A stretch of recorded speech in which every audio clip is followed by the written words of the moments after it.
नमस्कार छात्रों, मैं डॉक्टर सिद्धि जोशी सह आचार्य राजकीय महिला महाविद्यालय झुंझुनू से आपसे वार्ता कर रही हूँ। मैं आज तृतीय वर्ष में हिंदी साहित्य में मैथिली शरण गुप्त का साकेत का नवम सर्ग की व्याख्या करने जा रही हूँ। ये अवतरण मैथिली शरण गुप्त द्वारा रचित साकेत महाकाव्य के नवम सर्ग में उर्मिला विरह से संबंधित है। इसमें गुप्त जी ने उर्मिला के विविध मनोभावों का सुंदर चित्रण किया है।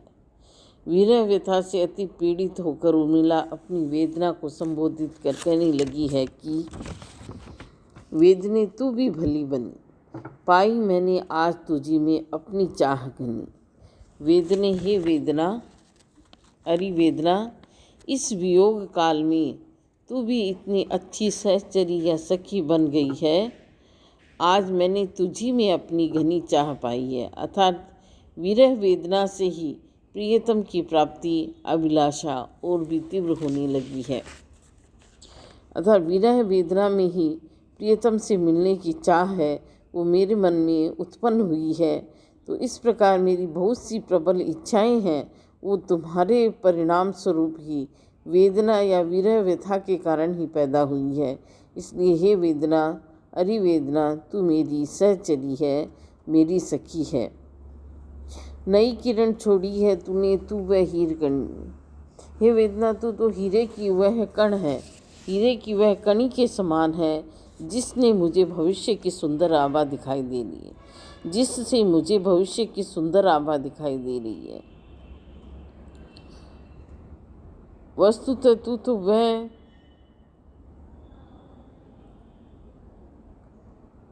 हीरे की कणी है जिसने मेरी निराशाओं का अंधेरा मिटा दिया है।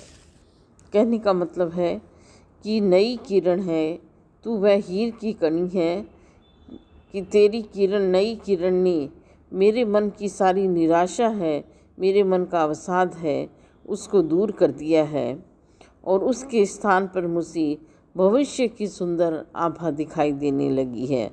भविष्य के सुंदर नज़ारे मुझे दिखने लगे हैं। इसलिए मैं सजग रहूं मैं साल हृदय में, ओ प्रिय विशिखानी। ठंडी होगी देह न मेरी, रहे दृगंबु सनी।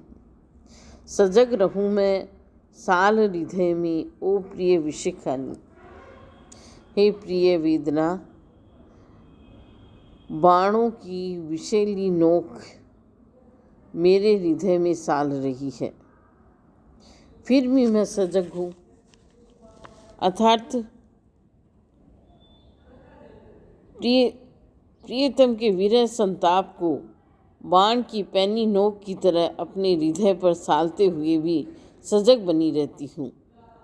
अब तो इस वेदना विरह संताप के कारण मेरा शरीर शीतल नहीं हो सकेगा, अर्थात हृदयगत वेदना शांत नहीं होगी और आँखों से वह अश्रुधारा बहाती रहेगी। दृगंबु, आँखों में मेरे दृगंबु मतलब अश्रु हैं, उससे मेरी आँखें सदैव गीली रहती है, ठंडी रहती है।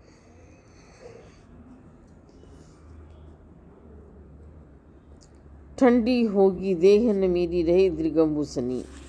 मेरी आँखों से निकलते हुए अश्रुओं के कारण मेरा शरीर शीतल नहीं हो सकेगा, अतः हृदयगत वेदना शांत नहीं होगी। अरे वेदना, तू ही मेरी अश्रुधारा और शरीर को संतप्त बनाए रखेगी और तो ही मुझे तपाने वाली चंद्रकांत मणि जैसी बनी रहेगी। तू ही उसे उष्ण रखेगी, मेरी तपत मणि, मेरी तपाने वाली चंद्रकांत मणि, तू ही मेरे शरीर की उष्णता को बनाए रखेगी। अर्थात विरह वेदना की व्यथा से संतप्त मेरा शरीर रहेगा। भाव की एक आत्मजे और अदृष्टि जनी।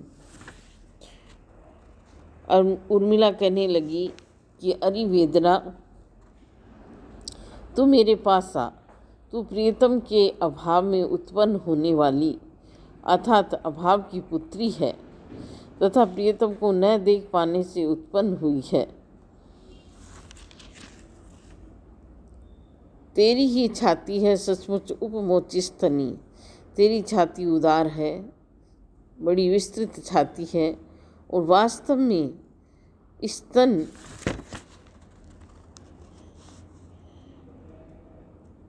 इस कारण तेरी छाती वास्तविक रूप में स्तनों की उपमा देने योग्य है।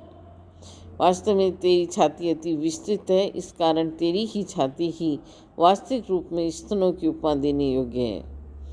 अरि वियोग समाधि वेदना, अरि वियोग समाधि वेदना अनोखी तू क्या ठीक ठनी। तू अनोखी है, विचित्र है और अच्छी तरह से बनी ठनी लगती है। अपने को प्रिय को जगती को देखूं खींची तनी। अपने को इस कारण ही मैं अपने को, अपने प्रियतम को तथा अन्य विरही जनों को खींची तनी अतः अति व्यथित बेचैन देखती हूँ। तू मन सा माणिक मुझे मिला है, तुझमें उपलखनी। उपलखनी माना पत्थरों की ऐसी खान है। तू ही पत्थरों की ऐसी खान है वेदना कि तुझमें मन सा निर्मल माणिक्य मिल गया है। तुझसे मुझे मन जैसा निर्मल माणिक्य मिल गया है। तू पत्थरों की ऐसी खान है जिससे मुझे मन जैसा निर्मल माणिक्य मिल गया है। तुम्हारे सहारे मेरा बेचैन मन प्रियतम का स्मरण करता रहता है। इस कारण अरि सखी वेदना मैं तुझे कभी तभी छोड़ूं जबकि मैं अपने प्राण धन था प्रियतम का सामीप्य प्राप्त कर लूँ। तुझे तभी छोड़ूं जब सजनी पाऊं प्राण धनी। तुझे तभी छोड़ूंगी जब मैं हे सखी अपने प्रिय अपने प्राणों से भी प्रिय जो प्राण धन है उसको प्राप्त कर लूँगी, प्रियतम का सामीप्य प्राप्त कर लूँगी।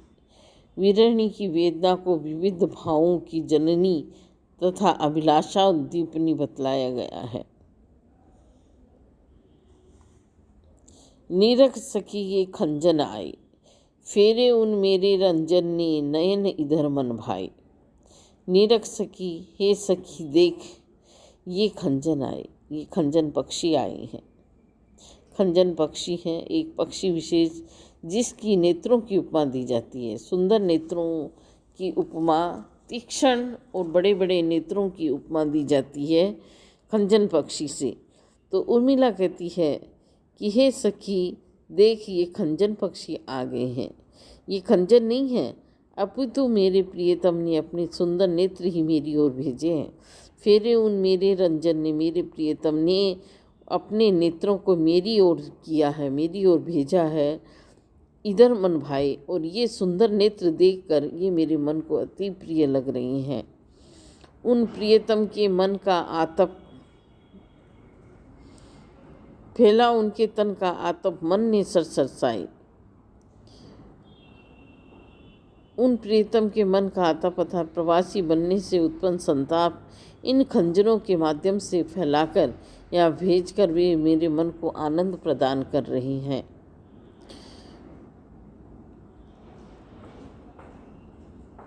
घूमे वे इस ओर वहाँ, ये हंस यहाँ उड़ छाए। निश्चय ही मेरे वनवासी प्रियतम को मेरा स्मरण आया, उन्हें मेरा ध्यान आया और वे मन ही मन मुस्कुराए। इसी कारण वे उड़कर के यहाँ आ गए हैं। करके ध्यान आज इस जन का, निश्चय वे मुस्काए। मेरा स्मरण करके, मेरा ध्यान करके उनको मेरी याद आई है और वे निश्चय ही मुस्कुराने लग गए हैं। फूल उठे हैं कमल, इसी कारण आज ये कमल खिल उठे हैं। अधर से ये बंदूक सुहाए और सुंदर अधरों की भांति ये बंदूक वृक्ष पर सुंदर फूल खिल गए हैं। स्वागत स्वागत शरद, शरद ऋतु आ गई है, शरद ऋतु आ गई है। मैं इस ऋतु का स्वागत करती हूँ। आज मैंने सौभाग्य से इनके दर्शन प्राप्त कर लिए हैं, भाग्य से मैंने दर्शन पाए हैं। नभने मोती वारे लोहे अश्रु सुखा कर लाए। आकाश से ओस कणों के रूप में मोती न्योछावर हो रहे हैं, तो मैं भी अपने अश्रुरूपी अर्घ्य को समर्पित करती हूँ। अथवा इस तरह की आनंददायिनी प्रतीति होने से मुझ वीरणी के आंसू भी सुखा दिए गए हैं और मेरी वेदना कुछ मंद पड़ गई है। वीरणी उर्मिला की स्मरण एवं उन्माद दशा का चित्रण हुआ है। उर्मिला अत्यंत भाव विह्वल होकर अपनी सखी से निवेदन कर रही है, अपने उद्गारों का चित्रण कर रही है। इसी का इसमें वर्णन किया गया है। विरह संग अभिसार भी, भार जहाँ आभार भी। विरह संग अभिसार भी, अभिसार है प्रियतम से मिलने जाना। मैं विरह व्यथा के साथ ही प्रस्तुत अवतरण मैत्री शरण गुप्त द्वारा रचित साकेत महाकाव्य के 9वें सर्ग से उद्धृत है। उर्मिला विरह व्यथा के कारण अति भाव विभल हो जाती है। तब वह अपनी प्रिय सखी से प्रियतम के साथ अभिसार की लालसा प्रकट करती है, परंतु स्वयं को विवश भी बताती है। इसी प्रसंग में उर्मिला कहने लगी है कि मैं विरह व्यथा के साथ ही वेदना की अतिशयता से प्रियतम के साथ अभिसार की लालसा पूरी करना चाहती हूँ। भार जहाँ आभार भी, वेदना के कारण जीवन भार स्वरूप होने पर भी इसके लिए आभार मानती हूँ मैं, क्योंकि अत्यधिक वेदना के कारण मेरे मन के अंदर प्रियतम से मिलने की ललक पैदा होती है, उनसे मिलने जाने की इच्छा पैदा होती है। इसलिए वह भार स्वरूप होने पर भी मेरे लिए मैं इसके लिए आभार व्यक्त करती हूँ। मैं पिंजरे में पड़ी हूँ किंतु खुला है द्वार भी। मैं घर रूपी पिंजरे में पड़ी हुई हूँ, फिर भी इसका द्वार खुला हुआ है। यह विरह काल कठिन क्यों न हो, किंतु है मेरे लिए उद्धार भी।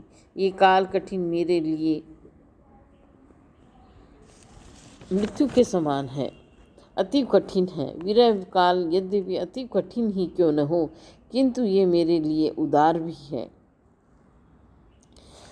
इसने जहाँ विरह ने मार दिया है, किया वहाँ उपकार भी। जहाँ विरह व्यथा से मार दिया या घायल कर दिया है, वहाँ हर क्षण प्रियतम की मधुर स्मृति बनी रहने से उपकार भी किया है। विरह वेदना ने सुध बुध हल्ली, किंतु दया है काल ज्ञान विचार भी। इस विरह वेदना ने मेरे होश खो दिए हैं, सुध बुध हल्ली है, मुझे कोई होश हवास नहीं है, किंतु फिर भी इसके कारण दूसरों के प्रति दया भाव रखना, भले बुरे समय का ज्ञान व विचार क्षमता भी प्रदान कर दी है। इसने जना दिया है, उसने मुझको जनजीवन है भार भी। उसने मेरे को ये बता दिया है, ज्ञात करा दिया है वेदना ने कि ये जो संसारिक जीवन है, ये जन जीवन है, ये भार स्वरूप है और मरण वह बन जाता कभी ही एक आहार भी। और इसके लिए इस भार स्वरूप जीवन से संतप्त होकर के व्यक्ति मृत्यु के समान हो जाता है, मृत्यु प्राप्त कर लेता है, लेकिन बन जाता है कभी ही एक आहार भी। लेकिन कभी कभी ये हृदय का हार अतः अतिशय प्रिय भी बन जाता है। इस विरह वेदना ने मुझे ये बता दिया है कि जीवन सुखकारी भी होता है तो भार स्वरूप भी होता है। विरह वेदना के कारण ही मैं जान सकी हूँ कि इस हृदय में संताप की ज्वाला भी है तो प्रेम दया आत्मीयता रूपी जलधारा भी है। जाना मैंने इस उर में थी ज्वाला भी जलधार भी। इस हृदय के अंदर वेदना के कारण संताप भी है तो जल की धार भी है। प्रिय ही नहीं यहाँ मैं भी थी और एक संसार भी। इस वेदना में, इस संसार में प्रिय ही नहीं मैं भी थी अर्थात प्रियतम का मधुर स्मरण भी बना रहता है तो मेरी आत्मा अनुभूति भी अपना अस्तित्व रखती है और विरह वेदना का एक अलग संसार भी चलता रहता है। विरह वेदना को एक ओर व्याकुलता बढ़ाने वाली तथा दूसरी ओर अनेक बातों का ज्ञान कराने से उपकार करने वाली चित्रित कर विरहिणी की मनोदशा की व्यंजना की गई है। धन्यवाद।